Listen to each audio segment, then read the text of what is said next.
சுவர்களில் பேசும் காவியங்கள் அழிவின் விளிம்பிலிருந்து மீண்ட கலை. கேரளாவின் பாரம்பரிய சுவரோவிய கலை பார்த்தீங்கன்னா 9 முதல் 12ஆம் நூற்றாண்டுகளில் உருவான நுணுக்கமான வேலைப்பாடுகள், பிரகாசமான நிறங்கள் மற்றது புராண கதைகளை சித்தரிக்கும் ஒரு பழங்கால கலையாகும்.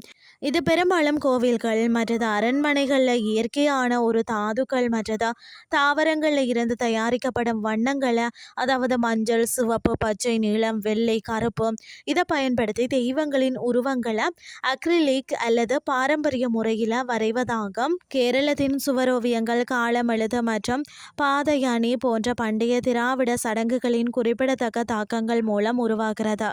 கேரளத்தின் சுவரோவியங்கள் அவற்றினுடைய நுணுக்கம், கூர்மை மற்றது அழகில் ஈடு இணையற்றவை.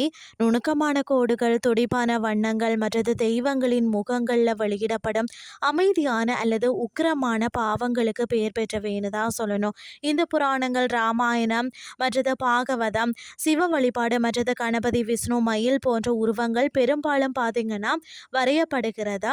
பழங்காலத்தில் கிரானைட் மற்றது செங்கற் சுவர்களில் இந்த சுவரோவியங்கள் வரையப்பட்டன.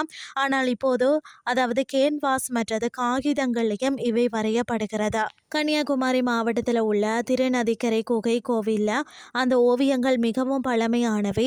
மற்றது ஆலப்புழா மாவட்டத்தில் உள்ள காயங்குளத்திற்கு அருகில் உள்ள கிருஷ்ணபுரம் அரண்மனையில் உள்ள அதாவது கஜேந்திர மோட்சம் மிகப்பெரிய சுவரோவிய பேனலாகும்.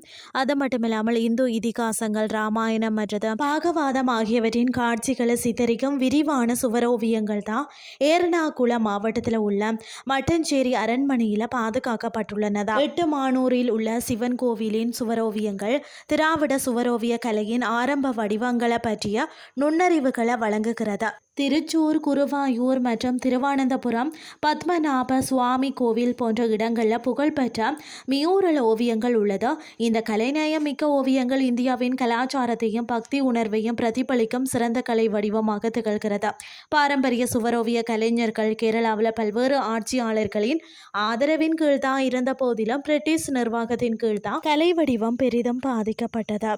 அழிந்து போகும் அபாயத்தில் இருந்த இந்த சுவரோவியங்கள் இந்தியா சுதந்திரம் பெற்ற பிறகு கேரளாவில் மறுமலர்ச்சி பெற்றதும். தற்போது இந்த ஓவியங்கள் சுவர்களில் மட்டுமல்லாத துணி, காகிதம் மற்றது பலவற்றிலும் நவீன அக்லிரிக் நிறங்களை பயன்படுத்தி வரையப்படுகின்றன. இன்றைய கிறிஸ்டி உங்களுக்கு பிரயோசனமாக அமைஞ்சிருக்கும்னு சொல்லி நான் நம்புகிறேன்.